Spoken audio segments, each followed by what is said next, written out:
Hello, I am Michael Gaucher, and it is October 16, 2023, and it is day 29 of a 30-day fast. And so I am sharing with you the source knowledge that I got in terms of what I put together as far as liquids for this fast. So I use a tool called Sibyl AI, and it helped me to produce a liquid fast protocol that I was able to successfully use to go through this fast in a very productive and in a way that did not have any issues. All the information about Sybil, its creator, and all of that will be in the description for the video. What I want to focus on here is the actual conversation I had with the artificial intelligence. To start with, September 11th is when this conversation started at 10:37 p.m. That was the earliest I could start this conversation on this particular day, and so I got right into it as early as I could because I knew roughly around 6 days from then I would start fasting, right? I didn't have to start it on September 17th. I could have started it a little earlier. I could have started a little later. But I wanted to make sure I had the fast in place and in full swing, at least in time enough to have this fast coincide with around the middle of October. So I wanted to have a conversation with this artificial intelligence about fasting, about spirituality, about being and consciousness. And anyone who has worked with these artificial intelligences for any length of time knows that you have to set up the conversation with them with context, with enough information that they can help you more effectively. So here I wanted to get the conversation started with notable figures from history who have done fasts for longer than 20 days, longer than 30 days, longer than 40 days. And so I started out with a couple of questions that I actually filtered through ChatGPT first because Sybil, the way it's set up right now is you get about 45 questions a day. You get 45 questions a day. So I had to make sure that my questions were impactful and that my questions gave me the most bang for the buck, as it were. So I used ChatGPT to help me formulate very intricate and substantive and deep questions that would be appealing to an artificial intelligence in terms of getting back a quality response. If you give a quality AI prompt, you get back a quality AI answer. So, here we're talking about the different aspects of fasting in terms of how you prepare, what you should consider in terms of who should be involved with it in the fast with you, and also breaking the fast. I find, in my own view, that how you break the fast is more important than how you conduct the fast. And I say that because if push comes to shove, keeping on a fast is more of an act of willpower. But breaking a fast is definitely a process of biology. And so you shut down the whole machinery of fasting, of digesting, I'm sorry, not of fasting, but of digestion, of your body's mechanics. And trying to spin that back up, you could end up with some issues, not only based on studies that have been done in the past, recorded history, but science in general shows that you need to break your fast properly. So I'm glad the AI touched on that. The AI at this point is more conservative in how it's responding. And so it's going to take a little bit of conversation to get out the deeper information that I'm looking for. And this is kind of what I'm alluding to here is that I want to modernize this fast. This is not a fast from 2,000 years ago or 5,000 years ago or 10,000 years ago. This is not a rite of passage type of fast where you're trying to tough it out and push through the defying odds, right? Or defy the odds. You're not trying to do that. What you're simply trying to do is elevate your spirit, elevate your being, and also incorporate the knowledge that you have today to get the most benefit biologically, and which will translate into benefit energetically. And so here we have the different elements of hydration that we can consider, such as water intake, electrolyte liquids, and then there's some other liquids that have been suggested, such as green tea. I will comment that I'm all green tea'd out. I don't want to delve into green tea for a good while for the foreseeable future. I didn't do coffee. I don't do coffee. I rarely drink coffee anyway, and I am pretty sure I'm immune to caffeine. So I saw the suggestion, but as I'm making my checklist, because these conversations they're recorded, right? I can go back into them like I'm doing now, and I went through the entire conversation to see what I'm going to keep and what I'm not. And coffee was one of the things I decided I wasn't going to keep. Apple cider vinegar is another one I'm not going to keep because I've tried that about 3 or 4 fasts ago, and it was a absolutely horrible experience. Apple cider vinegar adds acidity to the body, and it's not something that I feel like I need right now. I think those couple of times that I did use it in the past, it was helpful, but it's not something that I want to do through the duration of a 30-day fast. But this one, suggestion number 6, mineral drops. An earlier video where I talk about advanced liquids in a fast, I cover that in more detail. Suggestion number 7, I excluded that one as well. I wasn't interested in that. I understood what was being said there, but that's just not something I was interested in this fast.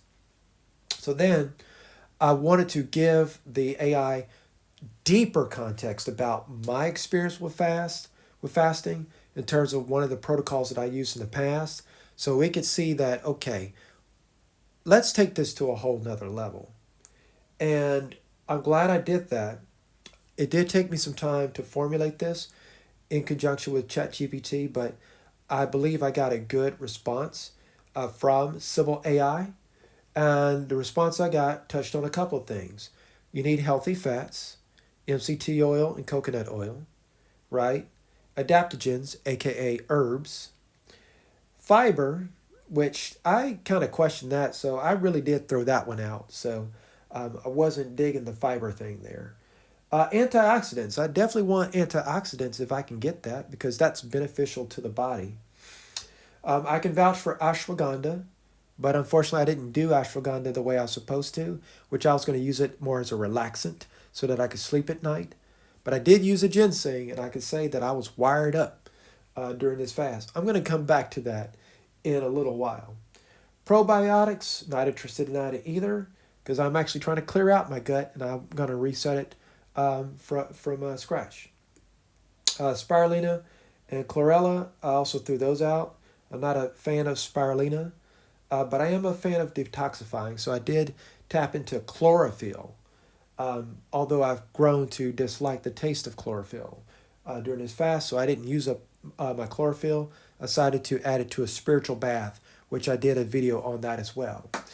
And so MCT oil came up quite a few times, and I saw a lot of promise with MCT oil, and I did invest in MCT oil. Walmart sells a good bottle of MCT oil for about $13, and I made generous use of it. I still got some MCT oil. I actually took in some about a few minutes before this discussion. And the MCT oil, it goes directly to the brain, and it has, and thanks to Dr. Stan Ekberg, who broke it down in one of his videos, MCT oil has 8 chains of carbons and 10 chains of carbons. And that's one of the ways it differs from coconut oil. And that coconut oil has those same 8 and 10 chains of carbons, but it adds 12 chains of carbons, which causes it to have to go through the liver and be processed as sugars, and it slows down the rate of absorption of the beneficial ingredients in the coconut oil. So that's not an issue normally, but in terms of what I'm trying to do in the fast, MCT oil was more aligned with what I was trying to go. But primarily because of its liquefied form, right, I didn't have to worry about how to get that in there. And I didn't want to deal so much with heat, right? And so I saw the suggestion here from the AI, but suggestion number 5, I found a $10 frother at Walmart and it changed my life. And so I still do my shake, uh, uh, technique on one of the earlier videos where I talk about cocoa nut water, right? It's a play on the words cocoa and coconut, right? I show my original technique for mixing cocoa powder and coconut water. Well, with the frother, I'm able to incorporate more elements into liquids and do that in a way beyond just shaking up in a Contigo flask. And so, what I'm really interested in is trying to maximize ketosis, autophagy, and BDNF during this fast. And I'm working with the AI through this conversation to get more clarity on that, right? And so, one of the things that it brought up again was the medium chain triglycerides. Awesome. We got the adaptogens. And it started to click with me with the adaptogens because I saw, okay, we got adaptogens, and then number 3, we got nutrients and herbs. What if we could do something with the nutrient and herbs where we could reduce the sugars that we normally get out of coconut water, right? See, I was using the coconut water for electrolytes because electrolytes is your number one thing in a fast. Whether we're talking about a 5-day fast, because I exclude the 3-day fast, but 5-day fast, 7-day fast, and greater, electrolytes is absolutely key.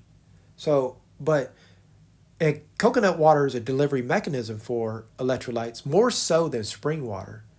But the problem is you got so much sugar in coconut water. Not so much sugar, it depends on the coconut water. But if I got a carton of coconut water that has 10 grams of sugar and I drink 3 of those, I'm now at 30 grams of sugar for the day. And depending on the section of the fasting window that I'm in, right, I may not want that, right? So is there an alternative besides electrolyte drops and powders, which I didn't have at the time and I wasn't going to have by the time I started the fast? So it's like, what if we could combine herbs in a way to get electrolytes? What if we could combine different things like that? So my mind started to work on that, but I had to figure out a way to get that across to the artificial intelligence. So it wasn't quite there yet, but I liked the conversation here that we were having about autophagy, about BDNF, about timing, and about hydration in general, right? And so I'm highlighting body responds differently to fasting and to different foods and supplements, right? And that's absolutely true. Just because you see it said and spoken about that, yeah, you want to keep your sugars to no more than 20 grams a day and your proteins to no more than 10 grams a day. That's not an ironclad rule for every human being on the planet. It's not an ironclad rule for every human being on the planet. Some human beings, their sugar threshold is higher. Some, their sugar threshold is lower. Same with proteins, right? And I discovered that my amount of sugar and protein, it's much higher, and it's probably because I have a very active metabolism and I have a very active work lifestyle. But putting that aside, I wanted to be well informed about these matters, and so um, I around I'd say 11:40 p.m. I am starting to really hone in on a question where it's like I want to give the AI some really deep context, and I'm still on the part where we're talking about the supplements and that sort of thing, the digestive enzymes, right? But as you see down below at 11:40 p.m., I'm starting to go into a deeper question with the artificial intelligence. And I'm going to pause for a second while we all take in this question that I'm asking.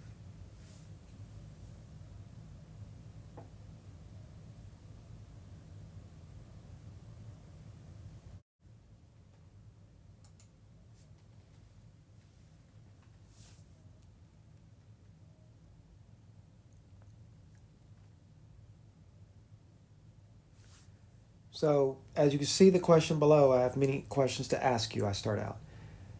And I'm letting it know that I want a master diet. I want a master diet.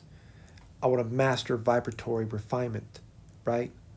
And I'm going into my overall history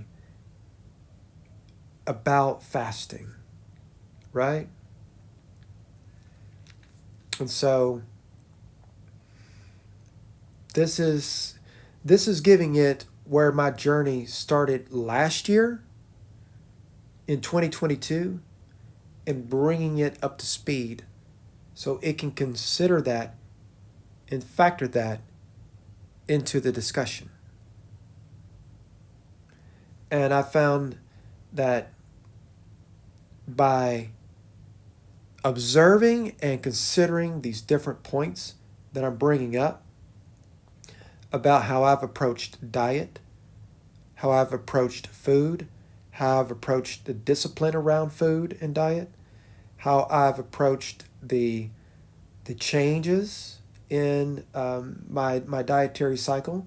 You'll notice some two key words there: sattvic and Ayurvedic. Those are very important. There's this diet called the sattvic diet. I don't adhere to it strictly, but I think it has some great pieces of advice in terms of the duration of foods, the longevity of foods, and how the way foods are prepared can affect you mentally, physically, and psychologically. And so I wanted the AI to get that context about where I was with those because it's a spiritual AI. It knows what those words are. And so I'm using some key words that it will understand, that we both understand, and try to get us more on the same page in terms of where I'm trying to go. And so now we're starting to talk about timing. When do you do things to get the best effect? And I just wanted its ideas on that, right? I wanted to see what it would recommend in terms of timing window. And I feel like we made some progress on that. I did not follow its suggestions on the timing window entirely, but I was so glad when it did reach a point of aligning on that, right? And so I just wanted to keep that in mind. And so as I go through here, I have various suggestions from the artificial intelligence about different elements that I can add, different elements that I can use, right? And again, you can pause this video, you can rewind it, you can get to a point where if you wanted to stop it when you rewatch it, to read my questions and read its answers. This is, to me, what it brings out, what this AI brings out, it's world-class stuff. It's world-class stuff. So, Seven Bomar, you did an absolutely fabulous job when you put this together. So, I wanted to tap into the concept of brain fog and where we're at on, how a person can focus and have great clarity. And then I asked it about duck flower. KT, the arch degree, clued me in on duck flower through one of his presentations And I couldn't get my hands on duck flour. I have since changed my mind about doing so because I understand that there are some issues with duck flour. But there are alternatives out there that do similar things to duck flour, and it was good to see the suggestion. Then we started talking about Himalayan pink salt. I hear a lot of people talk about Himalayan pink salt, just add it to some water, and you can get a nice little electrolyte boost that way. I'm not fully bought into that. I'm not fully bought into that. But it's good to have a discussion about these things to be more informed, right? And so, but this was a good discussion that I had about distilled water and spring water, right? Because I understand that distilled water can attract minerals as well as toxins.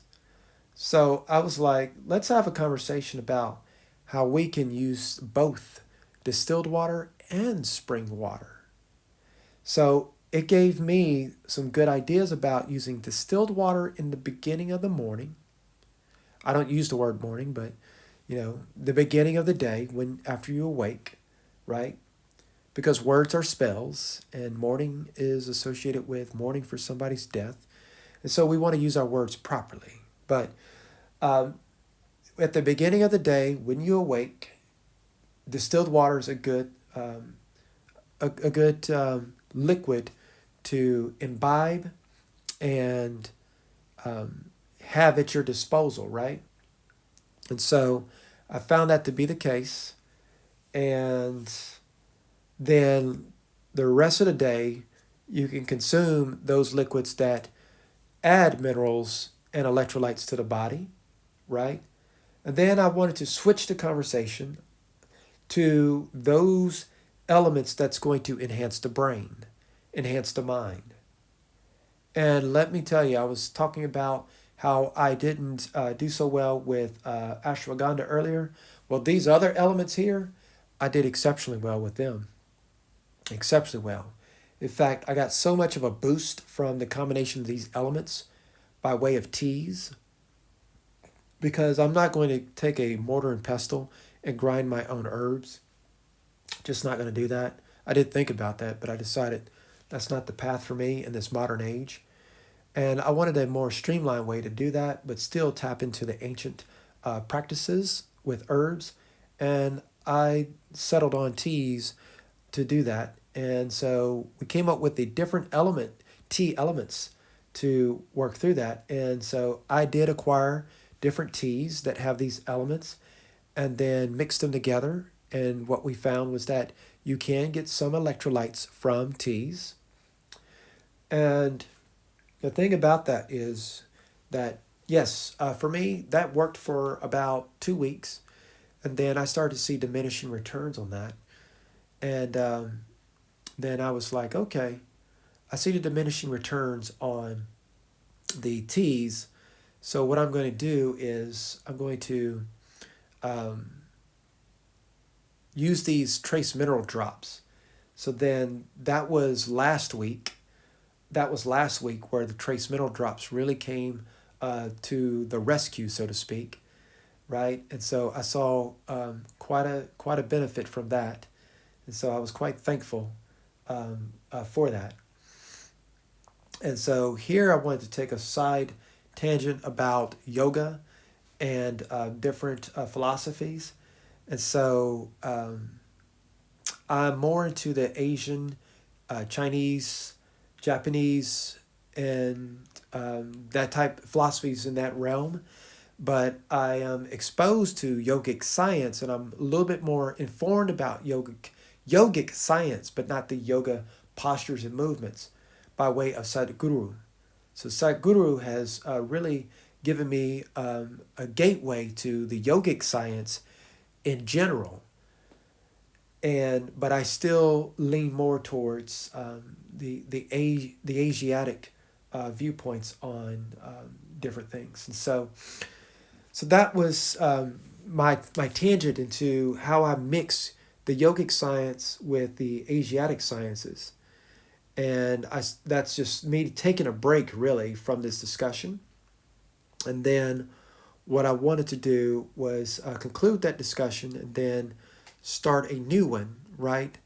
Where on September 14th, right, we start digging more into these liquids, digging more into these nutritive elements.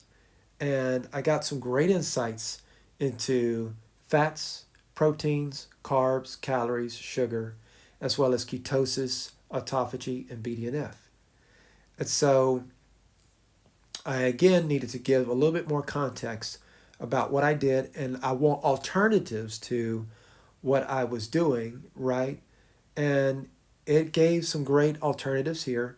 I struck bone broth and vegetable juices, pretty much all of that from the thing because I don't want to uh, consume actual vegetables or anything like that, or fruits or anything like that. So I stuck to just the herbs, the tea, the water, the coconut milk, and those sort of elements, and found a great benefit there, right? And so um, I've been extremely pleased with the progress that occurred when using this artificial intelligence. And this is some of the tea discussions that really got my mind going, right? Because it's September 14 at this point, and it's countdown to T minus 3 days until my fast starts in earnest. And I love this conversation about licorice root because I was so curious about licorice root. It's like I used it in the past as a way to sweeten teas, right?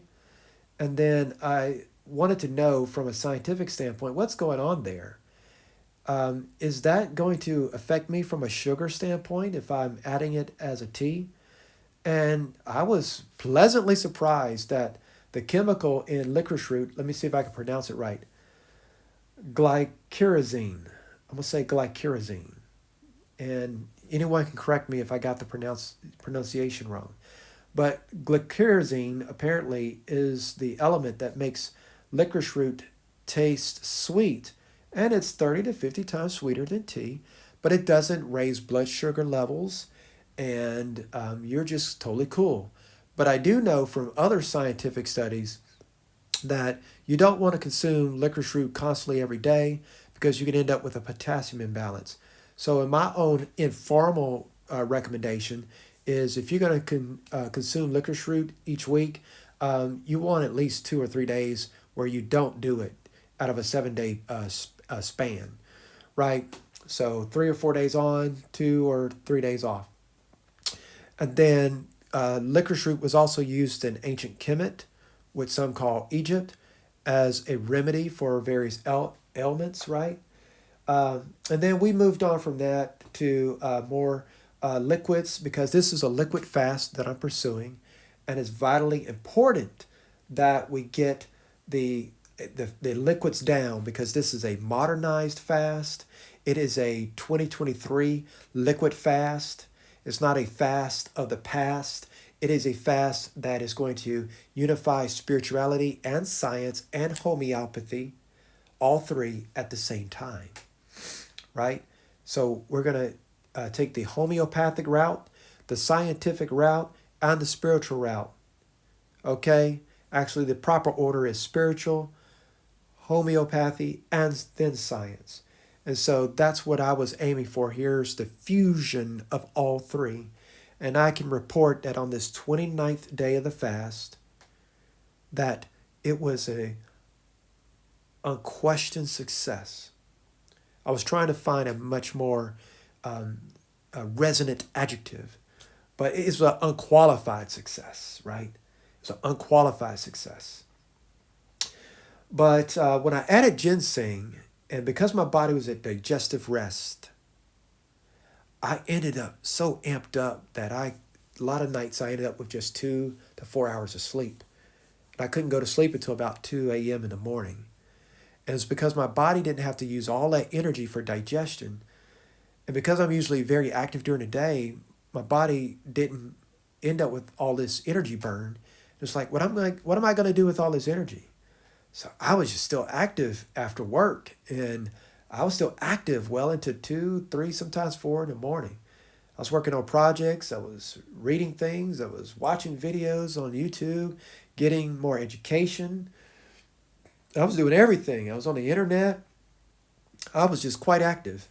And it was amazing because it was like for a moment there, for 30 days, I was in that evolved state where I didn't need sleep and I could be more active in productive pursuits. And I didn't have to think about food and when am I chase this meal and what am I going to do here about eating this and eating that and having my day broken up based on meal schedule.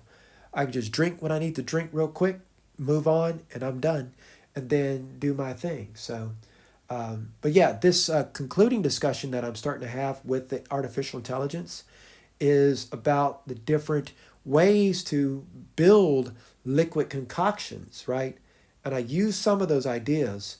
And the final result of this discussion is in the previous videos that that I've published in the past few weeks, right? So if you want to know how I actually applied this knowledge and see my actual physical frame as well as frame of mind, then you can see that in the previous recordings that I've put together that shed light on these matters and on these details. So I want to thank you for tuning into this. And again, if you wanted to rewind this video, maybe put me on mute, you absolutely can. You can mute my voice. But if you think this information is of use to you, this would be an occasion to like the video, maybe even subscribe. I have done a lot of videos in the last couple of weeks and in the past couple of months on health, holistic living, diet, and that sort of thing. That was not the original intent of this channel. And so I needed to really get that out of my system and talk about these things. But I will be bringing those type of discussions to a close. And I will be going back to just technology for the most part. I might have some tidbits about spirituality and diet here or there, but for the most part, everything that I wanted to say and needed to say, I have covered that in the videos that exist on this channel. And so I thank you. This is the summation. This video is the summation and those that preceded of everything that I have put into work, put into effort to make a reality. So thank you, and I will see you soon.